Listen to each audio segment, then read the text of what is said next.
It didn't go live. All right. Welcome to What's in My Drawers Golf Talk. Jim McCleary, 6-time 100 top best club maker club fitters.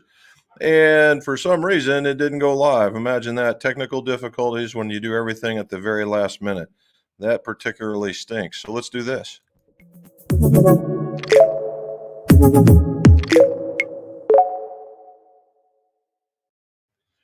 All right. Welcome to What's in My Drawers Golf Talk. Jim McCleary, 6-time top 100 best club fitters and a club maker. And we talk about what was in my drawers in the shop in order to be able to,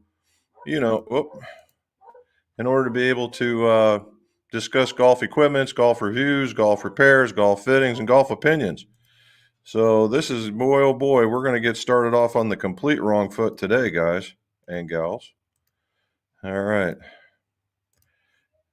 So eventually I will get to the bottom of all these things. And as they keep going. All righty. So let's talk what happened on the tour. We had the basically their version of March Madness, and Scotty Scheffler and Kevin Kisner dueled it out to the very end. Not bad, right? Some pretty good golf being played. I was pretty impressed with it. And it was just amazing how, some good golf goes punished and some bad golf goes unpunished. That's the nature of that particular game. So it is what it is. But congratulations to Mr. Scheffler, and that catapults him to number one in the world. How about that? Number one in the world. Let's take this down just a notch more. There we go. And there we go. And so that was a good thing for everybody around. It was actually a lot of good golf being played, to be honest with you guys. All righty. Holy cow. Let's just end this. I wonder if there's a way to stop all that. And there probably is not. All right. So we're going to keep going. So in the shop, which is what I wanted to show you, but there is just tons and tons of stuff being downloaded. And for some reason, it did. I got a bunch of that. Why did I get a bunch of that? I have no idea. So it is what it is. So maybe as it comes in, we'll start talking about that some more. Let's start a different way. So McGolf got a new, what we'll call a golf accessory in that. Look at this.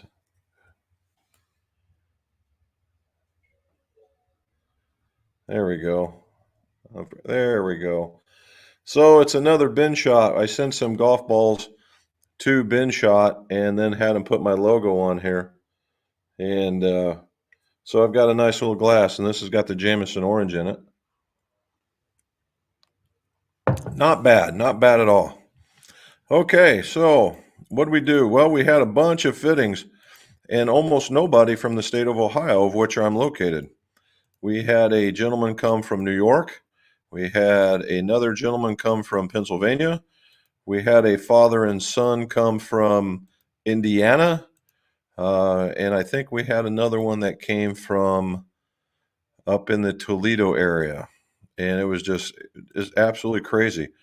I am so happy that they came because it was a lot of fun to fit different people with different ideals and all this other stuff that's going on.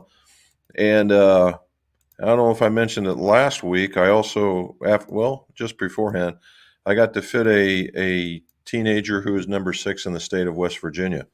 So it's just we've been moving and shaking with different folks, different levels of handicap, different levels of skill. And that's going to be kind of the topic right now is when we go through fittings. And I've been looking at a lot of stuff online, and there's been a plus minus for those that want to go get fit, right? That's about the easiest way to say it. Crossfield got on there and he started talking about a friend of his going to get fit, and it was a poor experience. And the way they described it, I'd agree. All right. It was basically shove a club under your face, let you take some swings. Did you beat your previous numbers? And that's not what fittings are about. And that's what we're getting to right here. Fittings are meant to be an educational experience. Okay, an educational experience in that you not only what I consider is I call it myth busting, and there's more. I call it myth busting. And I mean, we all have preconceived notions of what fittings are supposed to do, what golf equipment is supposed to do, all these different things. And sometimes they're right, sometimes they're not. And that's what I take on as my job in order to be able to let you guys know what works, what doesn't work, and take you through the process of finding what's right. And just here as of late, they were talking about a fitting without bringing your own golf club. I'd say perfect, right? In my fittings, it's not about your golf clubs, it's about you, right? I'm here to find the spec that's going to fit you the best. Ugh. To fit you the best.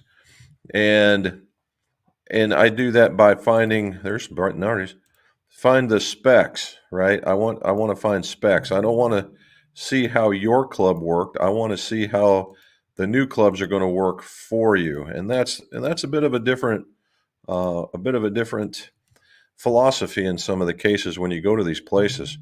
So for instance, there's what I call it down. I break it down into about 4 sections. First is the interview process. The interview process takes place when you come in, you bring your sticks. If you do, if you don't, that's fine too. And I have you fill out basically a questionnaire. And it's, relevant stuff about you, height, handicap, what it is that you like. What are your preferences? Do you like forwards? Do you like not forwards? Do you like offset? Do you not like offset? What do you like? What do you like in grips? What do you like in shafts? These are just premises to start from. Then uh, it's all about what you want to stop doing with your golf clubs and what you want to start doing with your golf clubs. Those are important questions to be sure, because it could be that the reason why you're doing what you're doing is equipment related. Okay, it could be equipment related, and that therein lies there's a stick. Uh, and that could be some of the reason in which, if we spec out your sticks and you've like got something that's an inch and a half too long or something, that, hey, why don't we just choke down on this and see if this works for you? That's happened. Okay. Um, but what I'm really looking after is to see if maybe there's a fundamental issue of what's going on and what you're telling me uh, versus what's truly happening, right? And that's the part that we need to that we discuss. Then during all that, I figure out where you play, the kind of conditions you play in, what you like in wedges, drivers, all these different ideas of what you like in order to get you into a certain area. Then I describe the process that you're going to go through with my process. And so it's not a surprise. It's just not like hit 5 balls, here's a stick. Okay, that's good for you, move on. A full fitting for me is a good 3.5, 4 hours long. And any of you that are out there that has ever been through that with me can attest that by the end of the day, into the fitting, you're done. I mean, it's 3.5, 4 hours of just nothing but hitting golf balls and talking about stuff. And it can take a toll. All right. And hopefully and again, the educational process. So what we do is we look for the proper length first, and I isolate that. I isolate the proper length. And regardless of what some folks would say, length is length, and it's almost regardless. I will say almost, because everything, it's a depends, but for largest percentage, it ignores everything else. Length is length. Whether you think it's too heavy or whether you think it's too light or any of that stuff, length is length, because those are the weights, and those other things are the things that we will chase second. Okay. And then we'll talk about how you interact with the turf. We'll talk about where you're putting all your shots. We'll talk all these different things, and we'll talk about how you transition, how you release, all these different things, and why I'm selecting these different things for you so that hopefully they make sense, right? And that's the idea. Hopefully that they're making sense. All right, let's see here. I'm going to find you something a little bit further down. So, and then when we do is we'll hit golf balls, and then we'll see, well, what is it that just worked for you, right? What happened? Did you like something? Did you like the look of something? Did you not like the look of something? That's always another concern. That's always another concern that we'll have to do, because let's face it, the cosmetic appearance of this stuff really makes a difference. And when you look down in it and you're confident, or even when you got them, or even when you hit something with confidence, you're going to make a better swing at it. That's just the long and the short of it. You're going to do that. And some people, oh, I don't care. And I say, okay, well, I hand them something just stupid, ugly, and they kind of give me that side eye, like, what did you just do? And I was like, well, I thought you didn't care. And they go, well, okay, you got me on that one. All right. So we did. And that's just what happens. So there you go. And then what we'll do is we'll go through the different, and then we'll test, right? We'll test to see whether or not can I go a little bit heavier? Can I go a little bit lighter? And test those variables to make sure that we're tweaked into the best thing that we've gotten. Now, there are some folks out there that will want to beat their current sets, and okay, that could be a goal, and we'll try to do that as well, and whatever that's important to them. And it's just amazing, of all the fittings that I've done in the last 3 or 4 weeks now, the myriad of different ideas that are out there. It's really impressive, the different thought processes.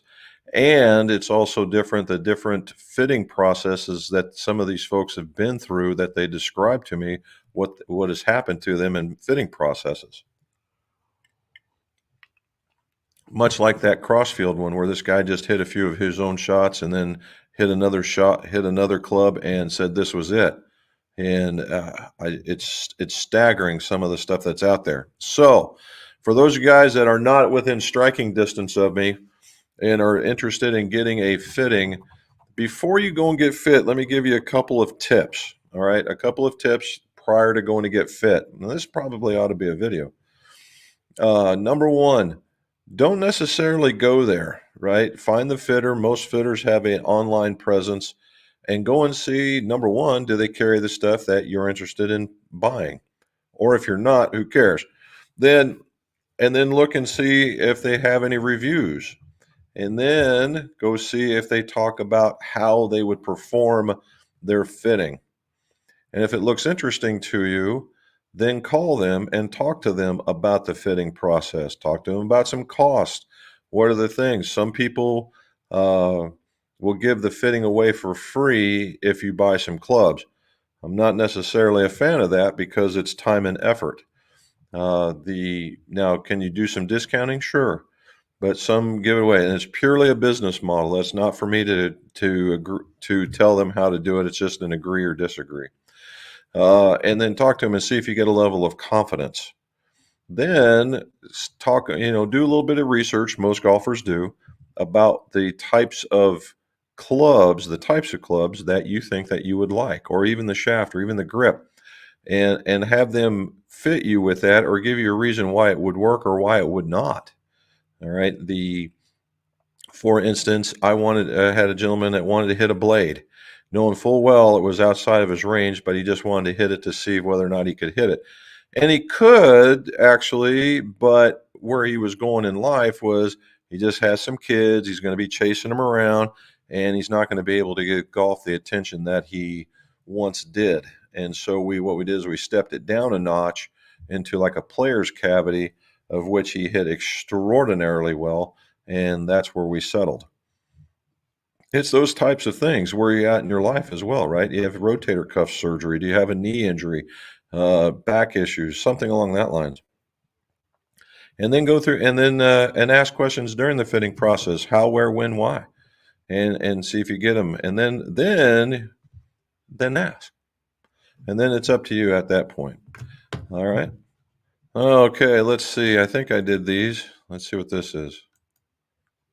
Yep, that was a repair job I did. Those went out. I can't remember where they went, but I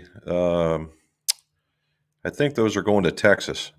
It was a nice set going to Texas in that we put some Project X IOs in them for him and made them to spec, and they turned out pretty good. There's the back end of them. Oh, Arizona, she's telling me. Arizona. Let's see what we got here. There's the shafts for him right there. And there is the custom set. I don't know if I showed you guys this last week, but this is for a golfer out of Columbus. And we had the Acra shafts, custom paint, and the Acra logo matches the ferrules. And we had the shafts painted to a silver that matches the silver in between, and then the blue and the black matches the blue and the black there. I thought that was pretty cool. So that was pretty much fun. And I was going to show you. For some reason, it wouldn't download this one picture, but I'm going to show you here. Let's see if I can get this up here. This is what currently is in my shop right now. And I got rumble. There we go.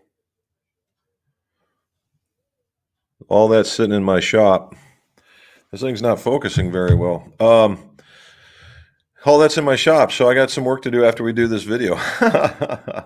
Again, so we get to the point here. If you would, like, subscribe on this. Please like and subscribe. Hit that like bell down below. Hit the subscribe bell down below. Because at last check, and tell your friends, because I'm going to check it right here. At last check, one of my goals, and it's coming up, I have 19 more subscribers before I get to 25,000. All right, 19. So if you know somebody that's out there that likes it, social media, likes golf, let them know I exist. I'd like to get this 19 here fairly quick, and that will be one of my goals. I went from 5,000. I said 25,000 is next, and after that it'll be a much bigger number, probably 75. So if you do, let them know, and I appreciate that. Okay, so let's go. I've worn this thing out. Let's go answer some questions. To the very top, now that I've finally got my act together. Mike Pett from Buffalo. Last week I told you opening day. This week, 1 foot of snow on the ground. You got to love New York. Dude, it was like that here too. We actually had a flurry. It dusted the ground. Not a big deal. It was gone shortly, but we didn't get a foot of snow. But at least you got a week of golf in. There's Matt, size 72, only around this rig. Robin and Jim, thank you so much for the hosting Sally and I. No problem. We had a blast. I'm glad you did. We enjoyed it, Matt, both you and Sally. It was truly a lot of fun. All right, describe your passion for golf. Wow, that's a good one. Passion for golf. Well, there's two things. Obviously, I'm a kind of a techno guy, and I like knowing the ins and outs. And I think that comes from being the Navy nuke guy, because they teach you to know about the ins and outs of things. And once you start learning this stuff, it just keeps going. You know, the what MOI really is, what flex really means, what profiles really means, what is a true grip size? How do you make one bigger? How do you make one smaller? Why is a golfer with a smoother stroke like a lighter club than, say, a heavier one? Why does offset work? All these different things, and then the machines to do them. That's where I'm at. I'm a machine junkie when it comes to that kind of stuff. And those are the kinds of things. And then that spans itself into the fitting, where I get to help people play better golf, right? They get to play better golf. and you get to watch them and they hit better strokes and they're like, oh, that's what all these people meant in those days. Yeah. And we go through that. Because again, when we talk about these fittings, a good fitter will talk about some of the mechanics of your swing, maybe not necessarily in a lesson format, but to tell you, hey, I see you releasing a little early. Hey, you're getting your hips maybe out in front of yourself. Your balance just isn't quite right. All these different things that you had these particular feels, and you're like, maybe you just didn't understand. And when somebody points it out to you, they go, "Oh, that's what you mean." Yeah, and you can go like that. Now, some will actually do that, but in talk lessons, I talk mechanics pretty decent, but as far as drills and things, I leave that up to swing professionals, and we'll do from that. Now, from a playing perspective, I like how it doesn't matter when you go to play a round of golf. You could play the same course 20 different times. And if you play it year round, you will certainly have 20 different experiences. Yes, it'll be similar in that, yeah, I've been on this hole, I know what it's going to do. But are you in the same spot exactly the same? Or did you throw one off to the right? Or did you hit one good or not so good? Did you spin one off the green? Or did you make that long putt? I like how it's ever changing no matter if it's on the same course. His passion. Yeah, playing aspect. So there we go. That's what we were talking about. PZ. Hey, I saw that woodwork that you posted up there. That was actually pretty good. Whoever that person was did some really good work. There's Willard. Is this ever going to turn? Willard, I don't know about you, dude, but it said it was supposed to be in the mid 70s by Wednesday and then turn around to be in the high 50s all the rest of the week.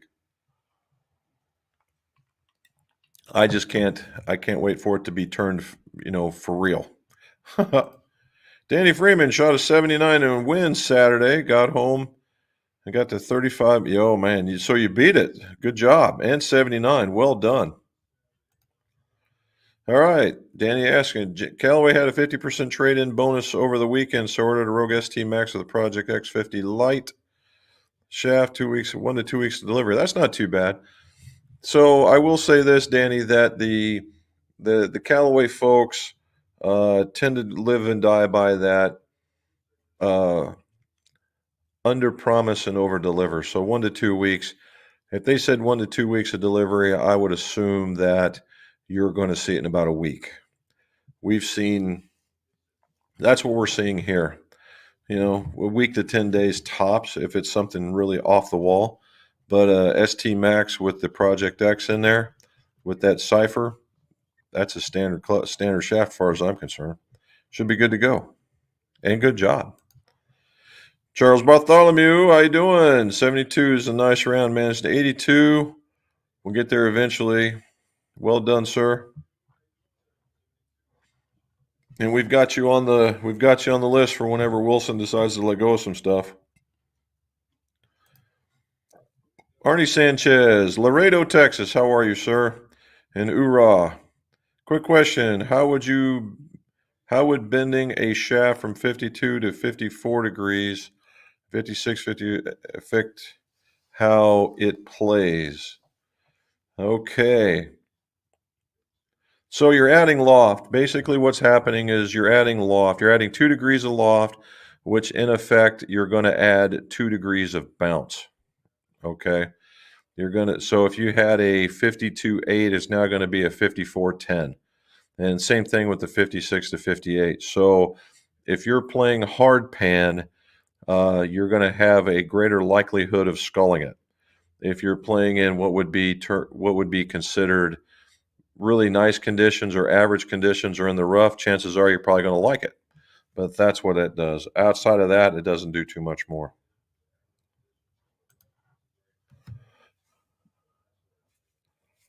I don't know where Willington is, Jewel. Wilmington, I think I'm about an hour and a half away, hour and 45 minutes. Krister, windy and cold Sweden. Hope all is well. Same to you, sir. I saw where you were doing some more putting. You had that, you were in an indoor facility and using a wooden block of some variety to help promote a straighter swing. Yeah. No, what it was is so Charles, what it was, Charles. So here's the McGolf household arrangement as it sits right this very moment. As you know, Mrs. McGolf is running around on three wheels instead of four right now, and she's doing very, very well at it, keeping everything running and going. She has been one hell of she's been pretty tough in this whole matter. Then to add to things, the dog has decided to have an upset stomach, which was causing a an hourly trip to the outdoors from about 9 o'clock to about 3:30, and which basically means no sleep. And every once in a while, she doesn't make it to the out of doors, which means I have to become Captain Carpet Cleaner. And I've gone through probably half a bottle of carpet cleaning, and I have some really clean carpets right now. So we've got to figure out how to get that upset tummy taken care of. And tomorrow the stitches come out, and hopefully the boot comes on. So Mrs. McGough becomes hostile and mobile. All right. But so that took me to getting into this late. So trying to download those pictures as you just saw, which I didn't get hardly any of them. And I hit the start broadcast and start the number. And I just started talking thinking I was live. And Robin says, "You're not making any sound." And I look up and the button didn't activate. So that was me in a nutshell of being a bonehead. All righty. Travis K. Have I ever been to the Masters? No, Travis, I have not. It would, and the funny part is, I think I would like it. There's some places I probably wouldn't want to go, but I think I would like it because the people watching there are just about as courteous as they come, and I like that. I've known many people that have gone. Uh, Unfortunately, I just not had the time or any of that other stuff. All righty. Hello, Darren. How are you, sir? Christopher broke the driver shaft. Oh no! Oh no! You broke your driver shaft and hitting bombs. Why don't you just put the same driver shaft in it, unless it's one of those old USTs that you like so well? The Excalibur Pro. I'm not sure what the HBL 60 stands for, but Robin Arthur makes a pretty good golf shaft. I'd say I in the line that he's in, the pro model is probably what you're looking for. It's very, very tight, right? He makes things pretty stiff, so pretty good. All right. Sean, can't wait to receive my 225s. Have them tomorrow. There you are. That was the one that when I was showing you the Acura custom shafts and then the BB&F ferrules and the whole 9 yards. That was for Sean. And I do have the TZs are ordered, so when they come in, I'll let you know. All right. Now, wrong. Nothing wrong with being late, Charles. Jim must be running more. No, it'd be moron standard time. That was what was going on. Just for Callaway's ST Pros, I felt it went well. Nice. Shipped fast, half-inch long. XP 115s. Put them on the swing scale, and yikes. What? D6, D5, D4, blah, blah, blah, blah, blah, blah, blah. Thoughts? Seems as it is a mess. Let's see. D6. Oh, the 4 is D6, D5, D6, D7, D7, D5, 6.6, E0. Wow, that's different. I have to think about this one, Darren. The D5 to D6 to D6.5 doesn't bother me so much because, so here's the thing. Number one, I'd go out and give them a run, see if you like them, because the average golfer can't tell three swing weight points, right? So if you really wanted to be technical, if 9 or 0 is the top, 7 would be the bottom. The 4, 5, and 6 should feel a bit light-ish. But in the wedges, I kind of give wedges a pass because the further out, not necessarily those. The A and the P, I think, need to be in line. And but I would take a look. I'd give them a run, let them play, see what you think, and because it could be in the XPs. The XPs tend to be a little bit soft and a little bit tip firm, and we'll see about that one. I've got a set of them sitting right here, and I haven't even looked at that particular part. I did check the loft and lies, and they were really, really good. I didn't check the swing weight. And that would bring me to yet another one. That swing weight thing has been a kind of an obstacle for the OEMs. Not only has Callaway seen something like that, but now I'm starting to see, and it's not very often. Again, guys, across the board, it's not very often, but it does happen. Gentleman sent me some Mizunos that still had the plastic on them, and they were extraordinarily light after asking. This is after asking for a specific swing weight, and it didn't show up. And I sent him a letter. I sent him a note to let him know that from a QA perspective that they need to maybe keep an eye on what's going on out there. And they were real professional about the return. They said thank you for the note and that they will look into it, that kind of thing. They didn't just blow me off and tell me to go pack sand or anything. And so at least the communication line was open and they were willing to see it.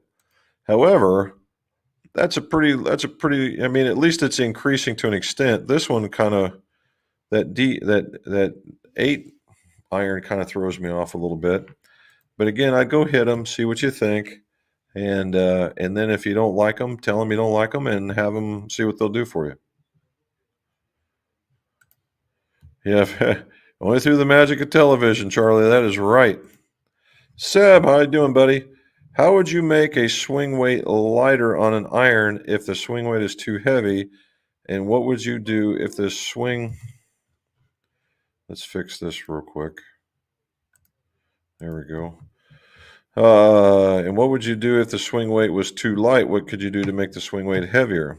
All right. So... I don't have it. So Seb, swing weight is virtually nothing more than a balancing act. Okay, so it's on a fulcrum, and the heavy parts at the far end, right? It's the heavy parts at the far end, where the lighter parts at the back end. And if it's too heavy and you want to make it lighter, there's one of two ways that you can there's 3 ways of making it lighter. Number one, and I truly don't recommend, is you can grind the head and remove the weight. All right. Why don't I like that? For 2 reasons. Number one is that you will mess up the cosmetics of it. Most irons have some sort of finish on them, albeit chrome, some sort of painted fabric, or even the PVD finishes. And the minute you touch it with a sander or grinder, it removes that and exposes what is steel. Steel rusts. So over time, this thing is going to rust. And then all of a sudden it's not good looking anymore, and you may not like that. And also, if you go and you take off too much, or if you can't put it back on.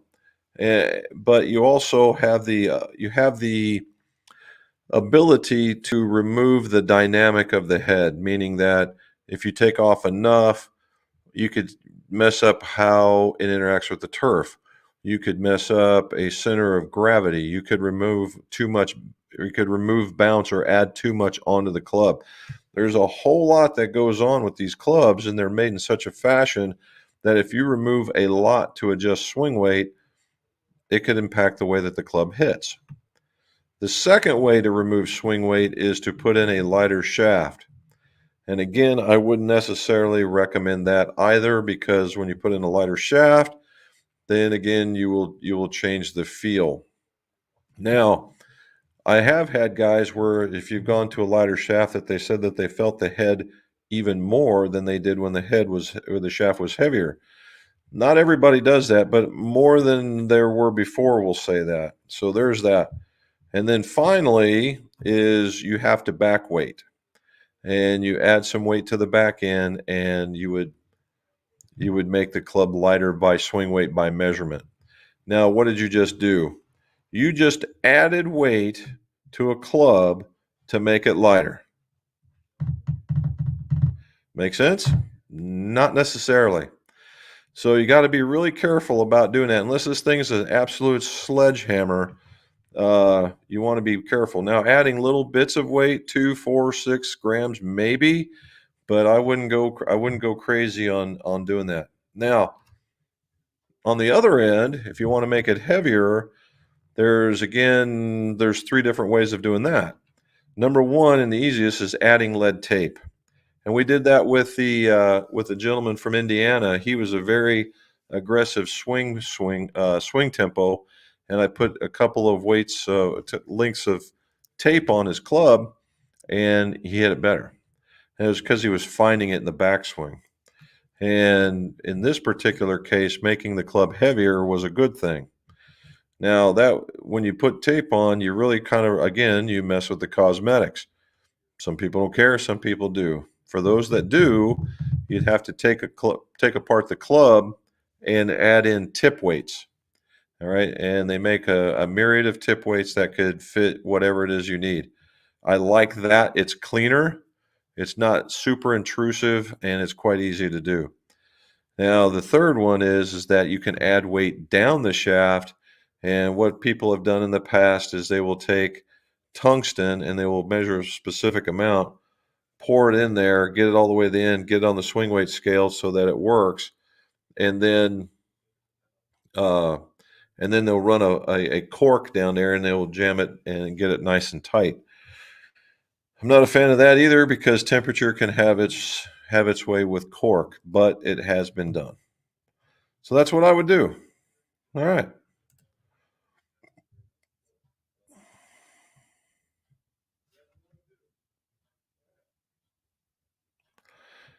Oh, I know the T6 and the Tour Stiff. Dude, that is a board. I will say that it is a board.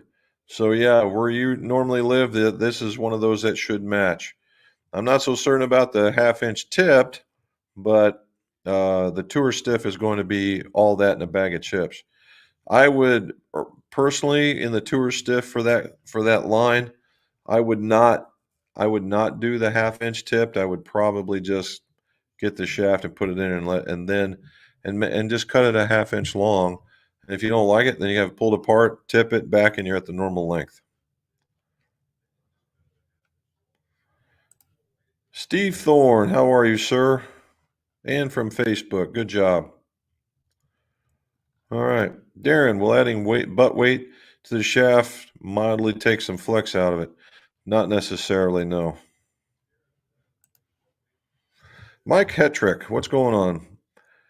Because I hope. Oh, hey Jim, hope you're doing well. Thank you so much. I think hopefully you are too. Have you ever had a club fail because the swing weight was too heavy? Had a customer bring in a Stealth. We reshafted and the swing weight was E1.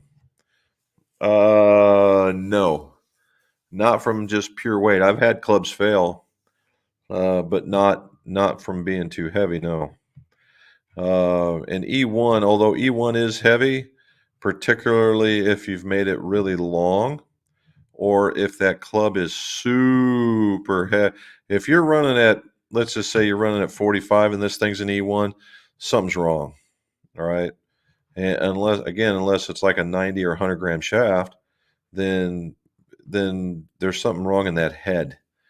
And also, if you've got it and they brought it in, I'd be looking near the hosel for some hosel shots. Because, as I like telling people, the golf is played on the face, not on the top or in the hosel. Or if you might see a big old dinger on the bottom too. If they're hitting them off golf mats. Whew. All right. Well, I'm glad they let you out, Kent. That's a good thing. You're making progress now. So is it so in the UK? Are all the COVID controls gone, or is it just wearing the mask? Emmanuel, hey Jim, completed the Cleveland wedge fitting training, and their training recommends bending wedges flatter. Always thought with your fitting experience, uh, I rarely bend wedges.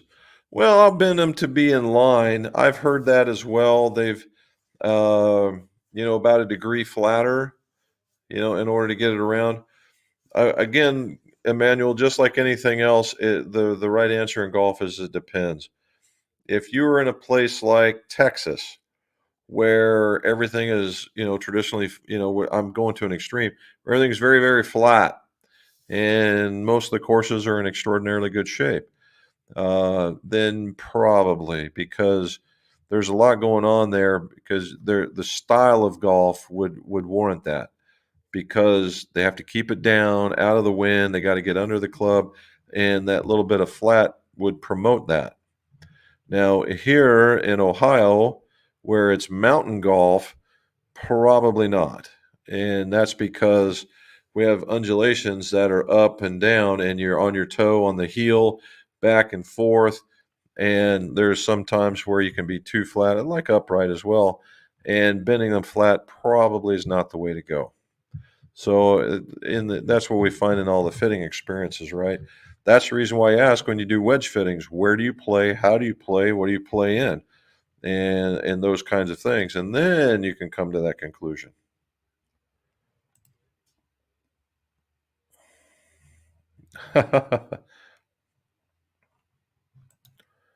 PZ, can a wind dry tack standard be built up with tape to a medium without feeling hard, or is it possible because of its construction? Dude, I used to think that you couldn't do it. All right, because of, and just the very reason why you're asking is because of the underlisting. Okay, uh, and there's still credence to that. Okay, there's still credence to doing that. Have I put tape underneath of them? Yeah, one or two, just for the sake of doing it. And what I think it does is the squishy part of it, you hit the bottom faster, and that's what did it make the club itself or the grip itself bigger? Probably not. But if you're with those people that are looking for the resistance when they go to grab it, then yeah, they'll feel that, and it'll feel bigger.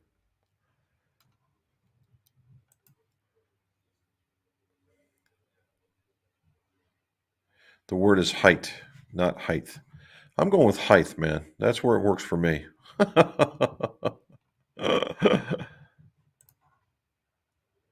Oh yeah, the time zone. And I appreciate you guys staying up late. I really, really do. All right.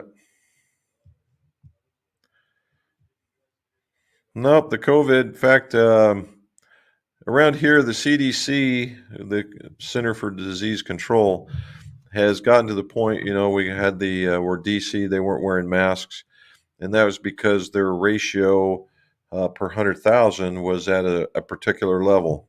Here in Ohio, just today, as a matter of fact, it went to low, which means it's some crazy low number. Like there's 5 cases out of every 100,000, or that ratio thereof. So basically, Omicron is gone, COVID is gone, and we're hearing sounds uh, of another variant out there, and it's being prevalent in Denmark and some other places. And again, that's all what you hear out there. I'd wait before I make an informed opinion, but again, I'm also hearing that the transmissibility is way, way higher, and the effects of it are way, way smaller. So I think we're reaching into common cold range here. But I'm not a doctor, so what the heck do I know? I'll let Charles tell you that one. Jason Blevins, what do you say, sir? Hopefully you're hitting him good still. All right. Oh, he told you. He pulled him good.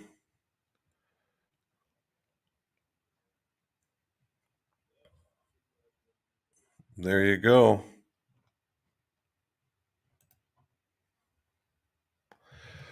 Yeah, we've got we made a conscious decision that can, you get into philosophical territory that YouTube may not like, and so, however, I would say, getting the shots purely up to you.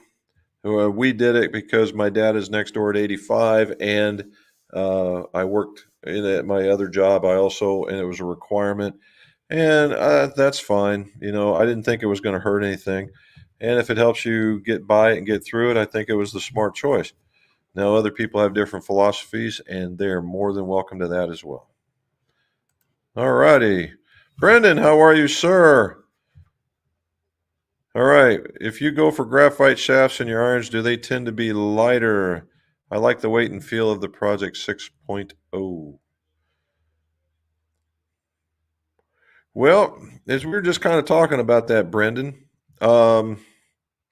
as a whole, when you put graphite shafts in your clubs, the shaft weight is going to be lighter in 98% of the installs, right? The average graphite shaft, say from a commercial point of view, is going to be anywhere from about 55 to 75. All right, where steel shafts start at 95 and go up. Now, does that mean that there are graphite shafts in 95 grams and above? Oh yeah, I got some like right over here, and they go higher than that. But the properties and the profiles change a little bit. Now, like I was talking earlier, the some that put in lighter shafts think that they have said that they feel the head more than when the heavier shaft was in. And they'll turn to me and they'll go, "Hey, this club is lighter." I'm like, "No, it's not. It's the standard it's the standard weight." "Well, this one feels heavier." "Well, no, it's not. That's the lightest shaft I got." And so it can be a balance issue, right? So the Project X 6.0s, if you like the steel in that one, then that's normally their standard weight in that 120. I don't know what to tell you on that particular stuff. So again, I'd go hit a few. I'm sure there's a couple of fitting carts around there, and throw a couple in there and see what you think. Jason Blevins, considering that my Wilson had been 1 degree flat, would you think the same for a regular multi-length set from the five? Yes, I would. Oh, Krister got the new TS100s, or the T100Ss, sorry. And the 4 iron and T200 lasted 3 weeks earlier than promised. Hey, another one. Under promise, over deliver. That's what we like to see.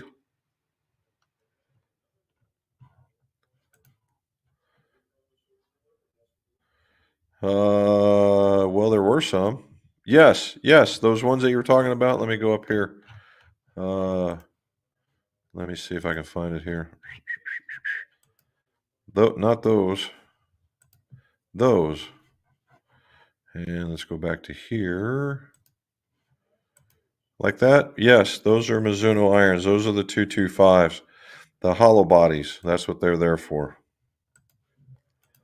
Okay. Back to the comments.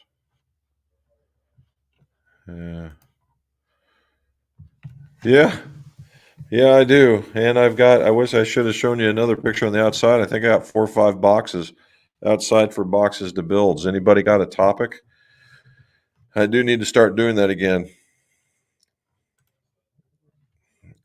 We're going to do it. I'm going to try. I'm kind of hoping I wake up in the morning and it's 25,000. That would be fun.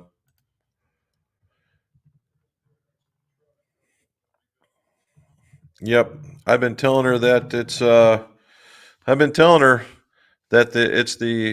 tendons reattaching to their foot, saying, "Hey, here I am. You shouldn't have pulled me in the first place." I'm going to have to agree, Charlie. I'm going to have to agree. Hello again from the Derby, UK. How are you, sir? Thank you for tuning in again. Have you ever watched the videos of Mr. Edel fitting putters on his breakdown of the putters? He is a brain, and I would agree. I actually met the man once at a PGA show. I always equate, if you guys, most of this group around here is old enough to know, if you guys watch the Chitty Chitty Bang Bang, and where Dick Van Dyke goes in and he pedals his little haircut machine into the carnival in order to make some money, and he rides it in and he sets it up and he opens it up and he does the haircut. Every time I see Edel's setup for his for his fitting, his putter fitting, you can connect a bicycle to that thing and tow it around, and it opens up. And every time I see that, I think of that little shot in the show, and it's funny. But I tell you what, it's no messing around, though. You know exactly what you're getting into. All right, Saratoga, New York. Hey, Mr. Thorne, good job. We did some time there. Oh my. Did some time there when it was nice and did some time there when it was cold. And beautiful place. We do too, Kent. We do too. Yeah, that was one of the things, Steve. It was never really was too hot.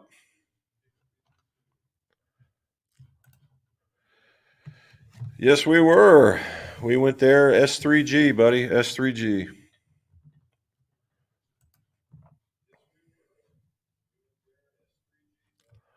Wow.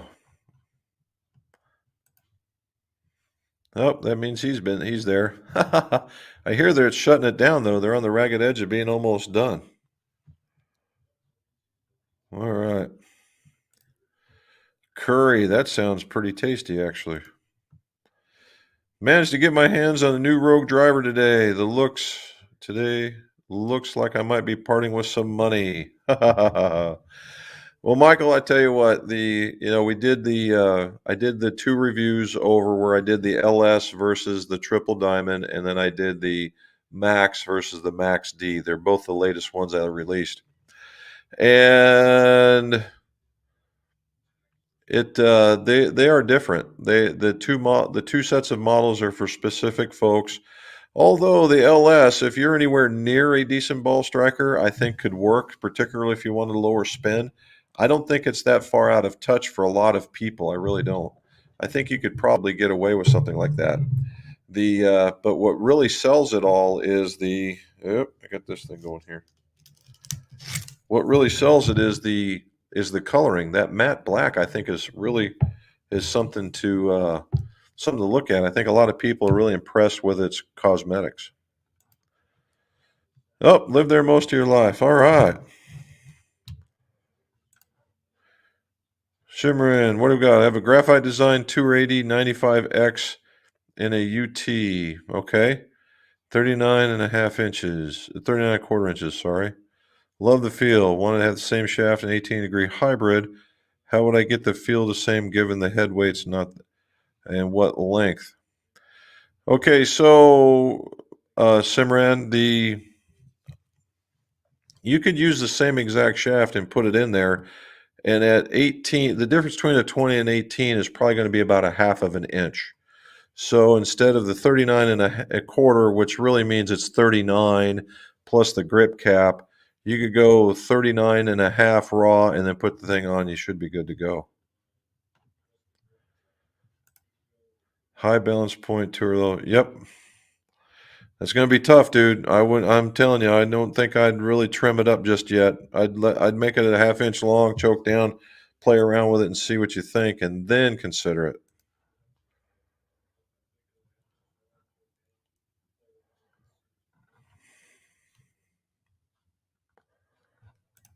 Dennis Hood, how are you, sir?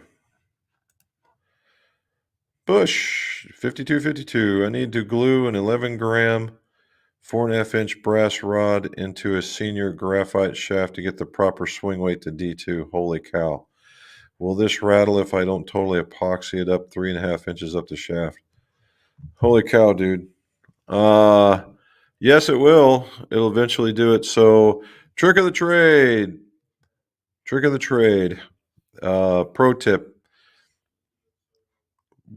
if it's in there loose, right? I gotta take this off. If it's in there loose, at the top of the tip, middle of the tip, maybe at the base of the tip, or just top of the tip, and maybe 2/3 of the way down, wrap it full of masking tape so it fits in there tight. All right. So it fits in there tight, and then put a little glue, just dabs of glue. You don't have to get it all gucky, and just glue, and then shove it in there and let it set. That way it can take the stress of the shaft moving and it won't rattle. That was a pro tip. Oh, Simran, swing weight for me. That's only because that's what I do. Like we've had this discussion before.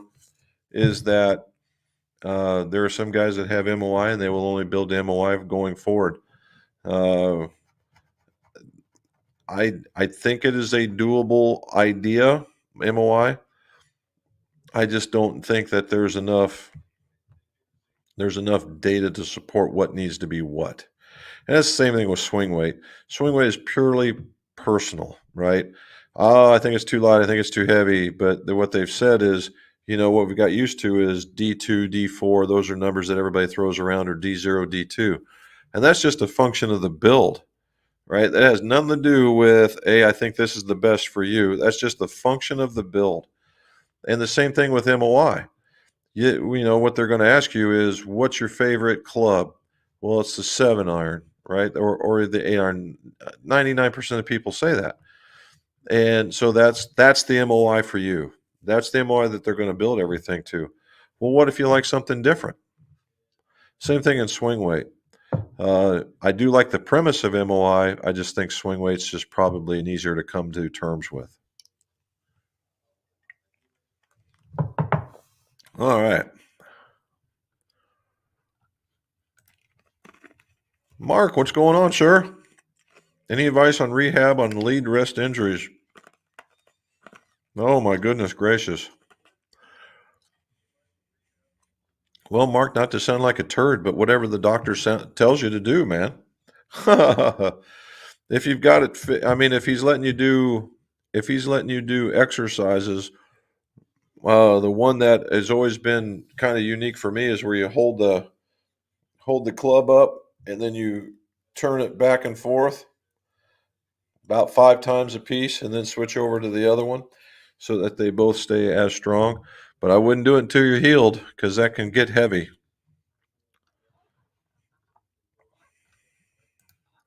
Craig Smith on Facebook. Well done, sir. All right. Have some old Wilsons a short set. We'll be reshafting them. Will new standard lengths mess up the swing weight of them? Well, yeah, that's going to be a little bit. It's going to be a little bit longer if you have the. If you're talking a short set as in the numbers of them, or a short set in the fact that they're shorter, then you go to make them standard length, which would be longer. Then yeah, it's going to be a little heavier. Something to consider. Ian, how are you, sir? Tasmania, Australia. Nice. Well, that's the morning for you then, sir. Thinking of updating my driver from a Callaway. Oh, I know what you're talking about. To a Callaway Rogue Max. Would there be much of a difference in performance, and how often should replace club grips? The FTIZ to the Rogue Max, yes, it's going to be night and day difference, Ian. The technologies that are in them are just totally on two different planes. It'll look better, feel better, at least in my opinion, particularly when it's matched up with the right shaft. Replacing the grips is kind of again, it's another personal thing. What I would tell folks is, if you're playing, let's say 3 times a week all year long, then you're probably going to have to replace them about once a year. And again, all that depends on the type of grip that you put in there. You'll have the wind or synthetic grips, which will wear faster first. And that's because it's a softer material, and it's also two pieces that are rubbing on each other. That's one. The rubber grip, the standard issue rubber grip, will wear the second. And that's just traditional. And it can go for a long time. It also depends on your grip pressure, right? If you're really strangling the club, it's going to wear faster than if you have a light grip. And the last one is the corded grips. And the only reason being is because the corded grips, there's just more stuff on the grip to wear first. And that's where that's going to go. And in every case, what you want to do is make sure that you wipe down your grips about every 3 to 4 rounds. All right. I want to go back to steel shafts again, Libra9 says. Can you recommend any lightweight steel, because a lot of them are too heavy? A lot of them are too heavy for me. Well, uh, lightweight starts at around, we'll say 90 grams. I mean, 105 is midweight, 95 is lightweight, and there are very few manufacturers out there going lower. In the 95 gram, certainly where the company that made their mark on lightweight shafts are Nippons or Nippon. They have the 950 GH and they now have the 950 Neo. They've also gone softer and longer, or softer and lighter. They have a Zelos 7, which is about a 70, 75 gram shaft, and there's an 850 model, which is in between them at 85. So there are some out there. Now, the give and take here is it's not going to be for a guy that swings 100 mile an hour. These 70, 80 gram shafts are going to be in that R or lower range for the most part, and for guys that are smoother, not aggressive swingers. So you got to keep that in mind. Another group that does pretty good at that is KBS and their Tour 90 model. I've had a lot of success with that one. There's a Tour V90 out there, but I'm not so certain about that one. And so we have to, but that's more traditional. And then what you also have is uh, True Temper has a lightweight model, but for the life of me, the name escapes me. All right. Hopefully by May 15th. Nice. Do we know Dick Bogan? I don't know. I don't think so. Oh, that's what he's testing. Okay. Oh, no, you're not gonna. You're not gonna. Henry Monster. What are your thoughts on iron grind in firm, dry conditions? I'm finding that one set of irons I struggle with, the Turfers hardware, is another set is about the same, no matter. Well, in honestly, in firm, dry conditions, ones with lower bounce, so or that where the soles are not very wide, right? A traditional set that has a decent radius on the bottom but may not be very wide will tend to work a little bit better than, say, the wider soles, because the trailing edge will tend to catch you and flip you forward. Darren, I've always used D2, D3. Doesn't it seem a little usual? My fitting came in iron's extreme weight difference. How much is? Yeah, I don't. If they were standard, Darren, if they were standard weight or a standard length, those seem to be pretty heavy. In fact, they're really heavy.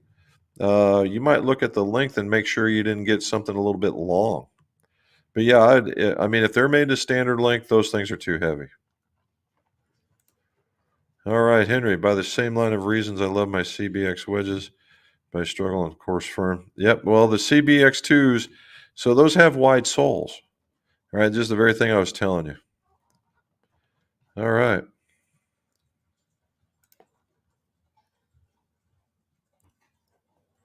Oh, okay. Well, back then, Steve, I wasn't into golf. So that's a little different. Now that I know what you're talking about. Yeah. All right, two more, and then we got to go. Uh, what's the use of hot melt? Can it really change the sound and the spin? Well, hot melt was typically used. Hobson is actually to gain swing, is to add swing weight. That was the whole idea of hot melt. The other part of what they don't tell you is also to stop rattles. There would be some sort of something rattling around in there, and then they would put that in there to get rid of it. So that's what it is. Can it change the sound and the spin? Yeah, if you put too much in there, yes, it can. Or now, I've watched some in drivers, whatnot, that they'll manipulate. They'll get the club nice and warm to have it run around. If they want it in the back, they'll tilt it to the back so when it cools, it stays there, or vice versa into the front. Now, in a driver, it can be a useful tool, but not much more than that. I'm not even sure what that's for. Okay. Deltacron. Yeah, there you go. Uh, I very well may have to. Darren, I don't know. At the rate that a lot of these guys are going, I think it's probably going to be somebody new. I mean, the Scheffler or Colin Morikawa, those kinds of guys. I see somebody newer getting it as opposed to older. All right, components like Cactus are coming out with a driving iron specific shafts. How different do you think that may be from hybrid shafts they were using in the driving irons before? Colin, I would say the profile certainly is different to handle the different way that the head is weighted, because the hybrids are wider and tend to be the weight is spread out that way for the torque versus the iron's a little different. I would say that yes, they are different. It's probably a little bit better.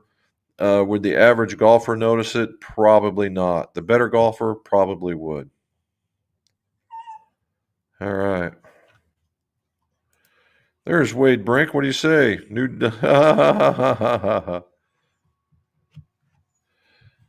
They're getting close, Wade. We're getting close. All right, two more, and then we got to go. I got to finish some clubs for some folks. Does club length depend on wrist to floor and your personal swing? I like my irons to be 1/2 to an inch shorter than standard, where I'm considered standard height. Thank you for your time and info. Dennis, I don't even use wrist to floor anymore. I haven't used it in years. And what that's all for is I do it dynamically. That's the reason why I talked about the fitting like we did. And I have the test clubs. Let's see. Well, yeah. See all those grips right here? Let's see. There we go. All those clubs right there. That's for testing length.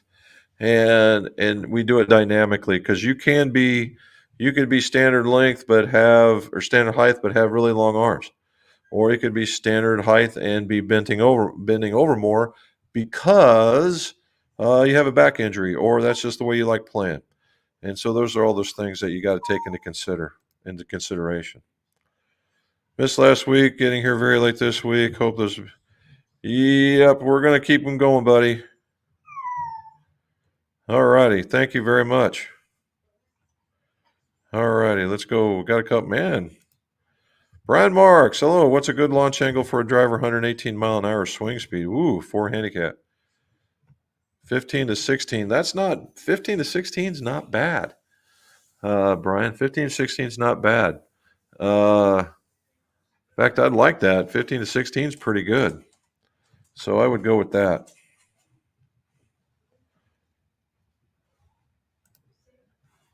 There's Jeffrey Smith from Portland. How are you, sir? Is spin rate influenced by more of the type of the swing or equipment used? Mike, a little bit of both, right? You can certainly how you attack the ball does influence the spin, but there are some pieces of equipment out there that can help you raise it or lower it, mostly in the drivers and where you put your center of gravities. As far as spin rates for some shafts and things like that, as though they'll tell you, say, a low spin launch driver. Yes, there's some influence, but it's not a major one. All right. All right, last one. Brian Marks wants to know how often should I check my lofts and lies and hit off mats? Sometimes at the range. So Matt, if you're playing a lot, then I would say frequently, about once a quarter, maybe one. And if you're playing forged clubs, certainly once a quarter. If you're not, maybe a little bit further. If you're playing once a week, something along that lines, then probably once a year, maybe even longer.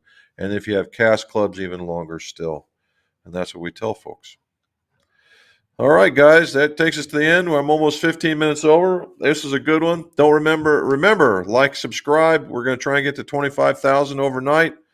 It looks like my dog needs to go out, so we should be cutting it close about this time frame. Again, guys, gals, thank you so much. I know some of you are up very late and some are up very early, and I appreciate it. And always, let's see your scores. Go low.